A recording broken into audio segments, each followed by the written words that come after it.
দীর্ঘ 14টি বছর ঘাড়ের পর মৃত্যুদণ্ড দিয়ে যার উপর জুলুম করা হয়েছে, সেই আল্লাহ তাকে বাঁচিয়ে রেখেছেন।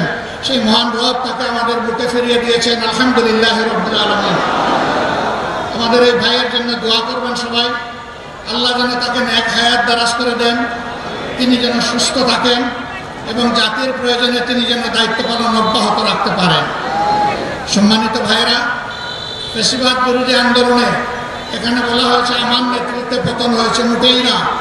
এদেশের 18 কোটি মুসলিম মানুষের সম্মিলিত চেষ্টায় সরকারের পতন হয়েছে। আমরা এই মূল ক্রেডিট আল্লাহ তাআলাকে দেই, আর জমিনের ক্রেডিট সমস্ত এদেশের জনগণকে আমরা দেওয়ার পক্ষে।